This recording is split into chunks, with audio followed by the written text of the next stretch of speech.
Boa noite a todas e a todos. Senhor presidente Aquiles Frias, é sempre um prazer vir aqui fazer essa votação nominal aqui, de participar dos congressos e encontros nacionais do meu sindicato, do nosso sindicato Simprofaz, Sindicato dos Procuradores da Fazenda Nacional, de que tive a honra de ser, por alguns anos, delegado sindical. Em seu nome, eu quero saudar todas as procuradoras e procuradores, meus colegas.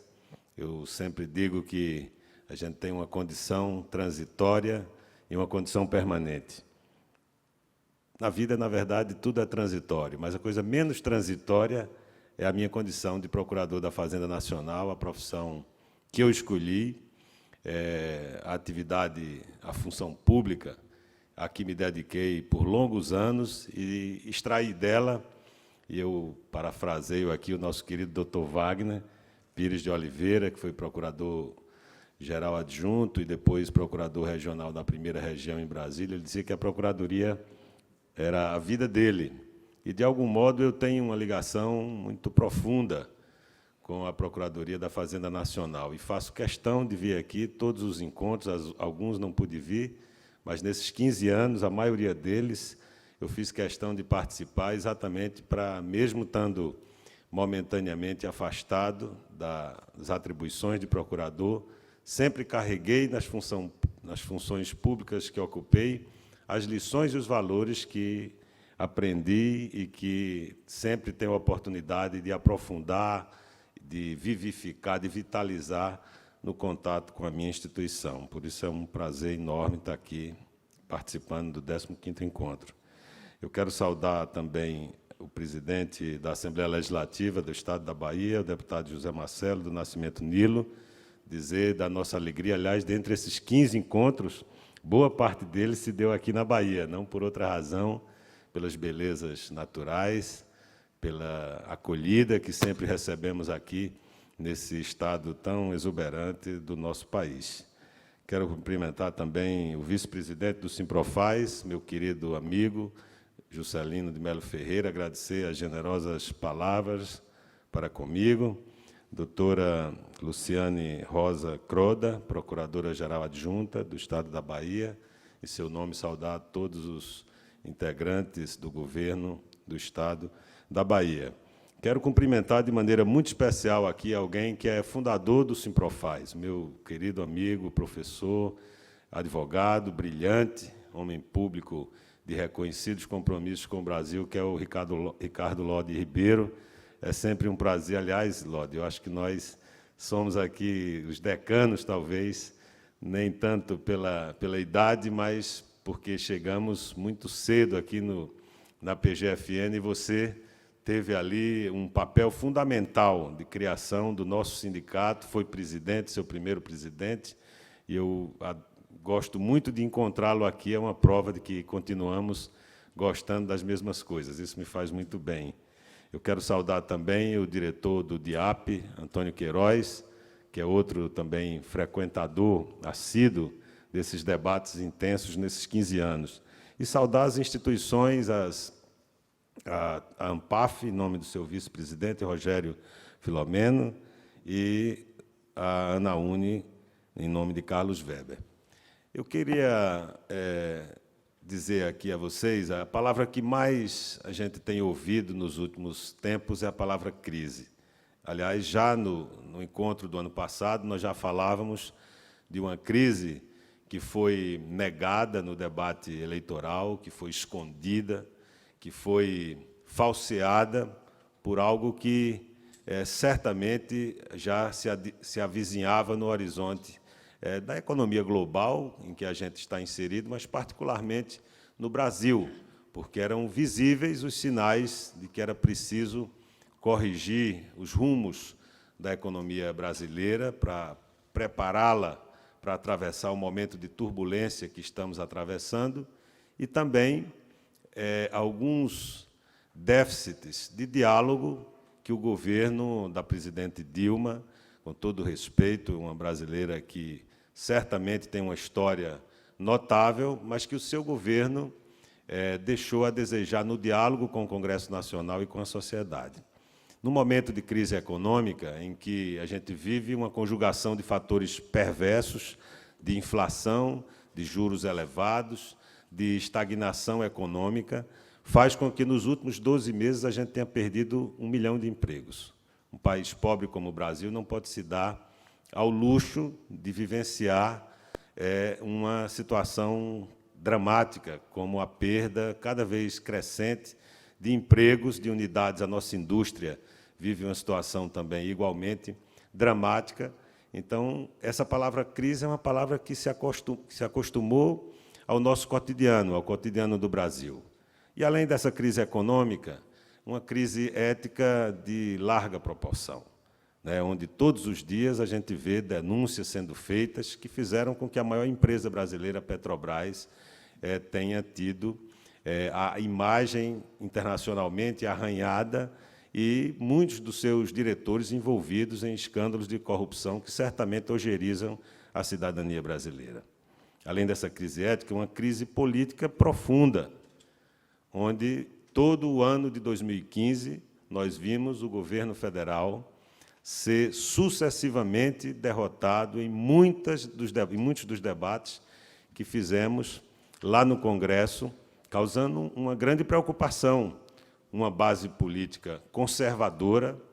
de partidos que, notoriamente, não têm compromissos com o crescimento econômico, não têm compromissos com a inclusão social, não têm compromissos, e não estou aqui falando do Partido dos Trabalhadores, mas uma base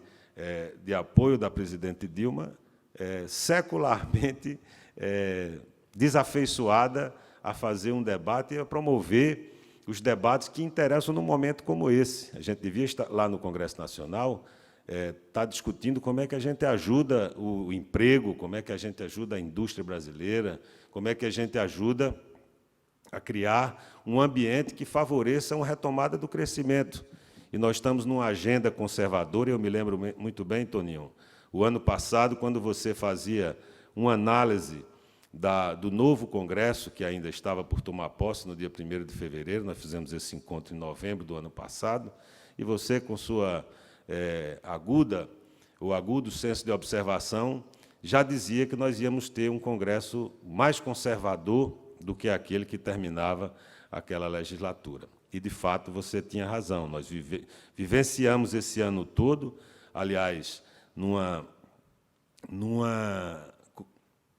presidência do Parlamento Brasileiro, da Câmara dos Deputados, uma figura extremamente controvertida, como o deputado Eduardo Cunha, que patrocinou, baseado numa aliança que fez para se eleger com grupos dos mais conservadores deste país, que fez com que, basta citar alguns exemplos dessa agenda conservadora, o debate da terceirização, que estava há 12, 15 anos, e que foi votado de uma maneira atrabiliária, o debate sobre a redução da maioridade penal, algo que, num país que tem as causas da violência que tem, na exclusão, na miséria, e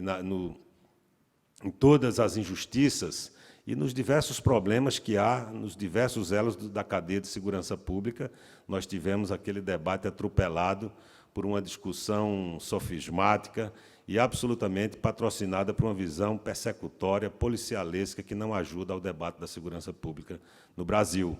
E tivemos vários outros debates, como,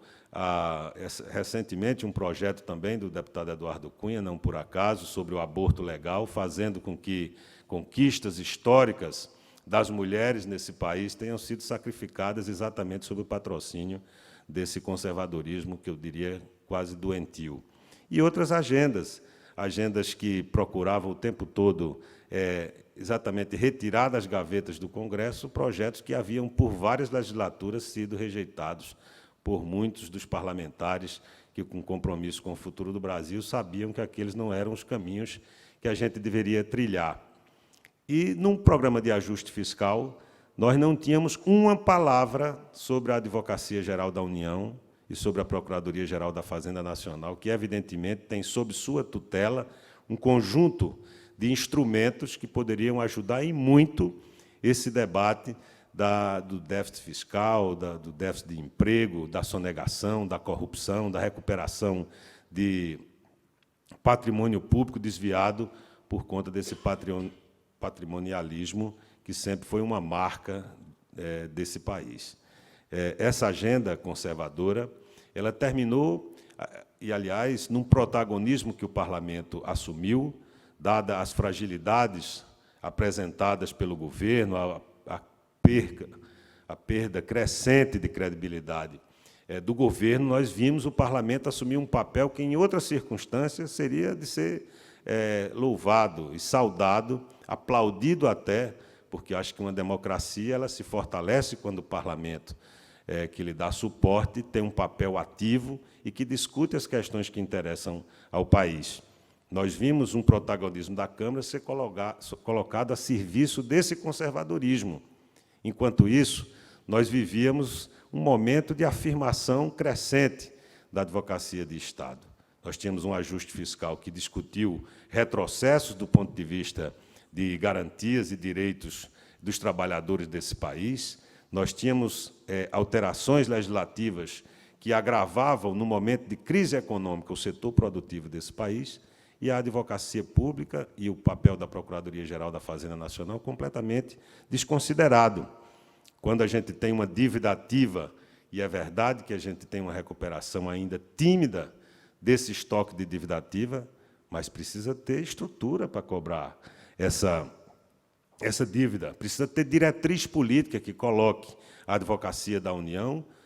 próximo do centro de decisão política para que ela cumpra um papel constitucionalmente definido e que pouco é utilizado por sucessivos governos. Não é por esse governo, foram por vários governos, que, aliás, alguns deles, no passado, até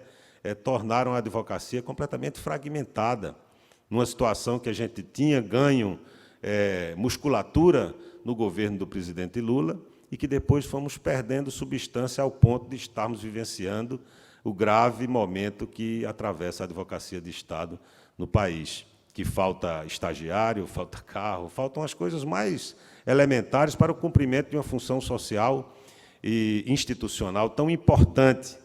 mas, principalmente, falta a aposta na advocacia da União e na Procuradoria-Geral da Fazenda Nacional, em especial, que pudesse transformá-la num instrumento para o qual ela existe, que é de recuperação de crédito, num estoque bilionário, numa sonegação que viola o sentimento de justiça fiscal e de cidadania a olhos vistos, num papel de controle da legalidade que seria fundamental na inibição de tantos escândalos de corrupção, num papel que é também de se contrapor de modo altivo, como se contrapuseram ao longo dos últimos anos os procuradores da Fazenda Nacional, quando assumiram um papel que, aliás, nunca tinha sido assumido pela advocacia de Estado, porque ora mal aparelhada, ora com poucos advogados públicos, ora muito aquém do aparelhamento e da sofisticação de teses tributárias patrocinadas por os maiores e mais bem aparelhados escritórios de advocacia tributária desse país. Esse papel foi secundarizado, e a gente nunca tomamos esse destino. Eu me lembro que uma vez, lá em 2002, Lodi, quando nós resolvemos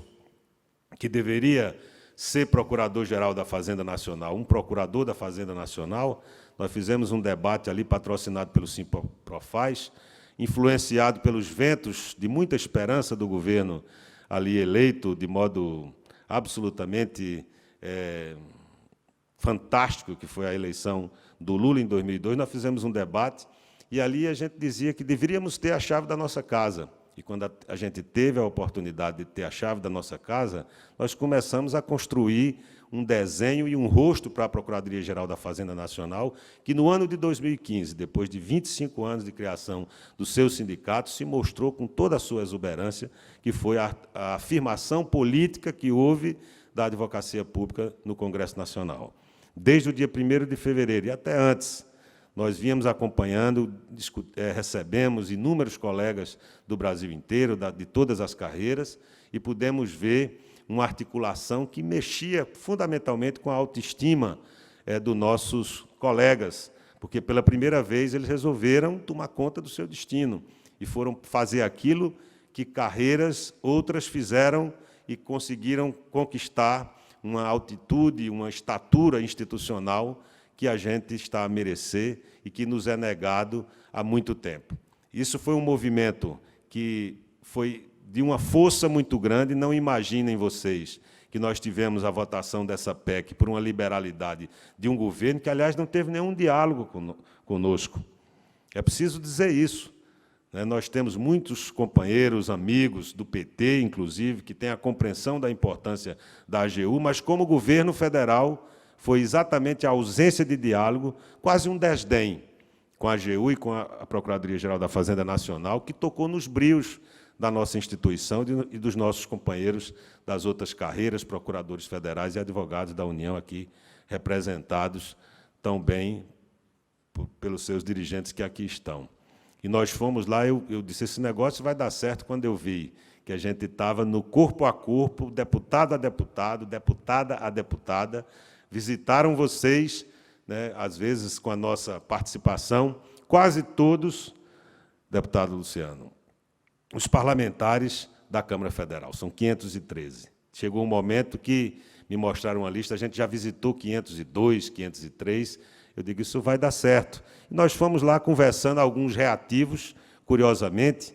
nós tínhamos dificuldade exatamente com os partidos que eram os partidos que davam suporte ao governo da presidente Dilma. Isso era frustrante, ver que o PT, ver que o PCdoB, quantas vezes conversamos com a líder, deputada Jandira Fegali, que sabia da importância da AGU, mas que, num primeiro momento, até porque alegavam dificuldades de diversas ordens para que isso pudesse ser, mas isso foi sendo vencido com o nosso entusiasmo, com a nossa rebeldia, com a rebeldia de vocês, com o entusiasmo de vocês. E o que é certo é que, um belo dia, nós tivemos apreciada essa PEC 443, que, junto com a PEC 82, que é outra coisa que a gente precisa colocar na nossa pauta, porque, de um lado, é a questão salarial, de reconhecimento ao nosso papel, mas, de outro lado, tem a necessidade de autonomia que permita que essa isonomia, essa estruturação, possa ter longevidade. Não adianta a gente ter aqui uma recomposição salarial e a instituição não ter a capacidade de gerir o seu orçamento, de decidir onde vai, porque prestígio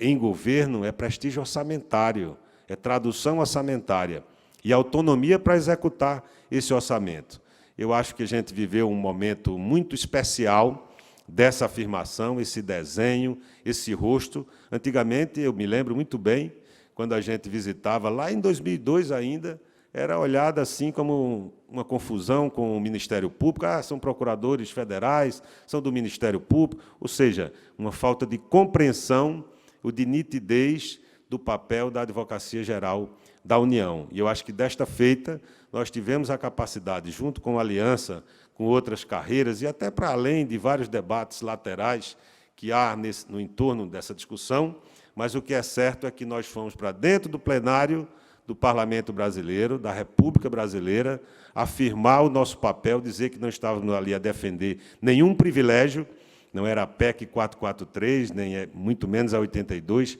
que iria quebrar o Brasil. O Brasil é quebrado pelo desleixo que vimos em tantos governos, em muitos governos, com a complacência, muitas vezes, do parlamento, da sociedade brasileira. O que é certo é que nós fomos lá, mostramos a nossa cara e dissemos que temos um papel a cumprir. Esse papel não vem sendo cumprido porque não é dada a condição de que esse papel seja cumprido. Por isso, eu acho que, nesse momento de afirmação, tem aí toda evidentemente, um percurso a ser vencido, o segundo turno, de uma condicionante que não existe, que ela é inexistente. Foi mais uma artimanha do presidente da Casa para ficar jogando, ora com o governo, ora com categorias que poderiam trazer prestígio a uma caminhada que ele imaginava que poderia fazer e que, felizmente, está caindo o véu. Hoje, Toninho, eu, inclusive, quase perco o avião, porque mais de 100 parlamentares hoje se retiraram do plenário da Câmara dos Deputados em protesto contra a manutenção do deputado Eduardo Cunha da presidência da Casa.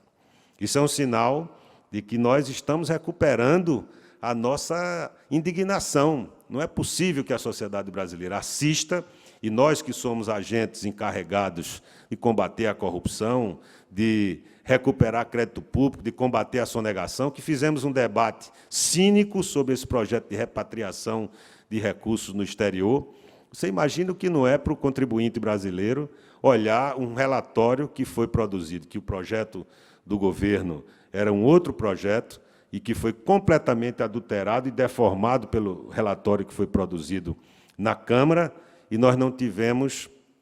ali a compreensão do quão grave era aquele projeto no momento em que a Operação Lava Jato, por exemplo, vem colocando na prisão poderosos que nunca imaginaram que iam olhar o mundo atrás das grades. Eu acho que isso é de um deboche com a cidadania, com o contribuinte, principalmente, e principalmente uma emenda que foi várias alterações que foram feitas exatamente para dar proteção a tudo aquilo que o funcionamento regular e altivo das instituições brasileiras está colocando em xeque. Eu vi, a quarta-feira passada, quando mais uma manobra dentro do plenário tentou fazer com que uma votação de uma emenda do PSDB que retirava os políticos da possibilidade de fazer essa repatriação de recursos. E ali, numa votação que foi adulterada, o plenário se indignou mais uma vez, porque viu claramente, e o resultado depois mostrou que mais de 400 deputados desejavam que fosse aprovada uma emenda que retira os políticos dessa possibilidade, para mostrar que, apesar de não termos conseguido barrar a aprovação desse projeto, porque nós devíamos estar investindo na PGFN, na Advocacia da União, estruturando o Estado brasileiro para cumprir o seu papel, e não adotando mecanismos que são de todo indesejáveis no momento e no atual estágio da democracia brasileira. A minha palavra aqui são fundamentalmente duas. Primeiro, de reconhecer que a grande novidade este ano no Parlamento, a despeito de tudo que estamos assistindo, dessa pauta conservadora que é tão dura de ser encarada, e foi exatamente o movimento que levou à aprovação em primeiro turno da PEC 443. A PEC 172, que se colocou como condição, ela ainda está por ser apreciada no Senado, ela não tem nada que ver, a rigor, com a PEC 443. Se criou uma condição inexistente, mas vamos fazer esse debate. Acho muito pouco provável que a gente, até o dia 17 de dezembro, quando o Congresso entra em recesso, que a gente tenha condição de pautar, presidente Aquiles, a 443. Mas ela precisa voltar com força na volta dos trabalhos legislativos ali em fevereiro. Eu quero dizer a vocês que não será fácil, apesar dessa negociação, dessa mediação que está sendo feita com o governo. Eu acredito que todo o acúmulo de energia e de afirmação política que a Advocacia de Estado conseguiu no Congresso, ela pode ser alimentada com o sentimento que eu vejo em todos os estados brasileiros, porque recebi manifestações de colegas do Brasil inteiro, numa esperança muito grande de que a gente possa vir a aprovar essa PEC. Uma coisa a gente já colocou como dividendo desse movimento, é exatamente a compreensão de que, na hora em que a gente resolveu tomar conta do nosso destino, nós tivemos inflexões importantes num processo que sempre foi excludente, com um papel de protagonismo da Advocacia de Estado. E a outra coisa é uma preocupação que eu queria trazer aqui para vocês. Eu vi que, da mesma forma como esse acúmulo de força, ele gerou a consequência de um reconhecimento da sociedade e do parlamento, nós vimos depois, num germen perigoso que tenta plantar a desunião, não só entre as carreiras, mas entre nós, numa luta fratricida, que a gente tem que ter muito cuidado para não alimentá-la. Foi isso que nos colocou. Enquanto a gente teve se degladiando internamente, achando que nós éramos os príncipes, quando os outros não eram nada, nós não tivemos o acúmulo de força que conseguimos. Eu acho que esse debate, presidente, ele precisa ser tirado desse momento. Me permitam a invasividade aqui, eu não tenho nem nesse momento, talvez, legitimidade para dar esse tipo de opinião. Mas vi com muita preocupação que aquilo que foi uma demonstração de força, de unidade, de fortaleza, ele foi perigosamente colocado em risco quando eu vi colegas no nível de debate e de agressão até, que eu fiquei extremamente preocupado. Eu não sei se não tem aí um mecanismo muito sutil de procurar plantar essa discórdia entre as carreiras da Advocacia Geral da União e, principalmente, entre os procuradores da Fazenda Nacional. Nós não podemos ceder a esse canto de falsa sereia de passarmos a discutir aquilo que não nos interessa. O que nos interessa é aprovar a 443, é discutir com o governo, que, pela primeira vez, nos coloca numa mesa que tem decisão política por trás dela, para aprovar aquilo que nos interessa. Tem uma pauta aí para ser aprovada, vocês conhecem. Não vamos perder tempo em nos imolar. Isso é um desastre, se a gente não tiver cuidado, nós vamos aqui gastar toda essa energia, né, naquilo que não nos interessa, mas interessa aos nossos adversários, que são muitos e são poderosos. Por isso eu quero deixar aqui essa palavra e também deixar uma palavra de esperança. Eu fico feliz de ver que as carreiras de Estado do Brasil, nós vivemos num país que ainda tem muita pobreza, muita miséria. Nós temos que ter a capacidade de não colocarmos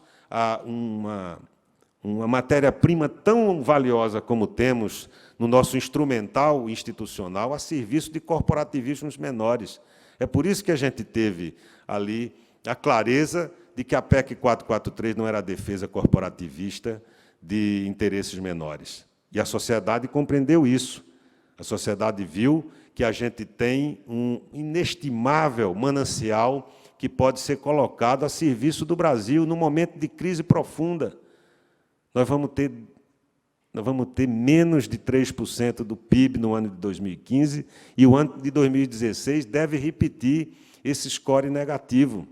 Então, nada como mostrar que a gente pode responder a um tratamento de dignidade e de respeito a uma instituição centenária como a Procuradoria-Geral da Fazenda Nacional, instituição, sem dúvida, na medida em que ela viabiliza políticas públicas que podem enfrentar esse estado de desigualdade tremenda, que eu acho que é o nosso grande papel, é enfrentar as mazelas do Brasil. É a pobreza, é a miséria, é a educação que desafia a nossa compreensão de um estado de bem-estar social, por que não? Porque vamos perder a possibilidade de sonhar com um Brasil mais justo, mais igual. E a nossa instituição cumpre bem esse papel, porque, quando a gente faz justiça fiscal, a gente também está dando um passo importante para fazer justiça social. Daí decorre essa minha palavra de esperança. Por isso eu digo a vocês, vim aqui me alimentar desses valores, desse entusiasmo, desse compromisso e do espírito público que eu vejo nos meus colegas. Foi aqui que aprendi a defender bem o Brasil, aprendi muitas coisas na minha casa, no Banco do Brasil, no Tribunal de Contas, mas a Procuradoria, porque lida exatamente com aquilo que mais equilibra as relações sociais num país com os problemas que tem o nosso país. Essa esperança que eu recolho aqui entre vocês é o que nos alimenta a fazer um enfrentamento muito duro, é nos aliarmos com parlamentares de todos os partidos. Em todos os partidos tem gente com espírito público, tem gente dedicada a defender os interesses do povo. Por isso, a questão partidária e corporativista ela deve ceder a algo maior quando está em jogo aquilo que nos obriga a sempre ter um olhar nos mais pobres, na exclusão, defender a democracia, fazer com que a gente, do mesmo modo, não é possível imaginar, Toninho, que a gente seja tão rigoroso com a presidente Dilma, que,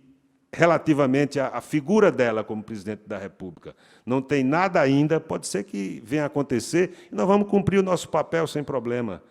Mas imagine se tem, com relação à presidente Dilma, 10% do que tem em relação a Eduardo Cunha. E ver setores da oposição brasileira ser rigorosíssimo com a presidente da República, enquanto poupava Eduardo Cunha, porque ele podia ser instrumento do afastamento presidencial. O afastamento presidencial não é o afastamento de um síndico de prédio, tem um procedimento, e que, se, eventualmente, as hipóteses para esse afastamento ocorrerem, nós devemos cumprir o nosso papel com tranquilidade, com serenidade. Mas isso não é algo que se deseje nem que se apresse. O Brasil tem uma pauta que nos obriga a cumprir o nosso papel, mas a gente tem que fazer a defesa intransigente da democracia. Eu não gosto dessa palavra. Eu só gosto da intransigência quando é para defender a institucionalidade e a democracia. Por isso, meus amigos, meus queridos colegas de profissão, de luta, de travessia, venho aqui dar o meu abraço, dizer da alegria de ser um procurador da Fazenda Nacional e de acreditar no futuro do Brasil, que depende muito de vocês, senhoras e senhores, que, com tanto denodo, lutam por justiça social e por justiça fiscal. Grande abraço, parabéns.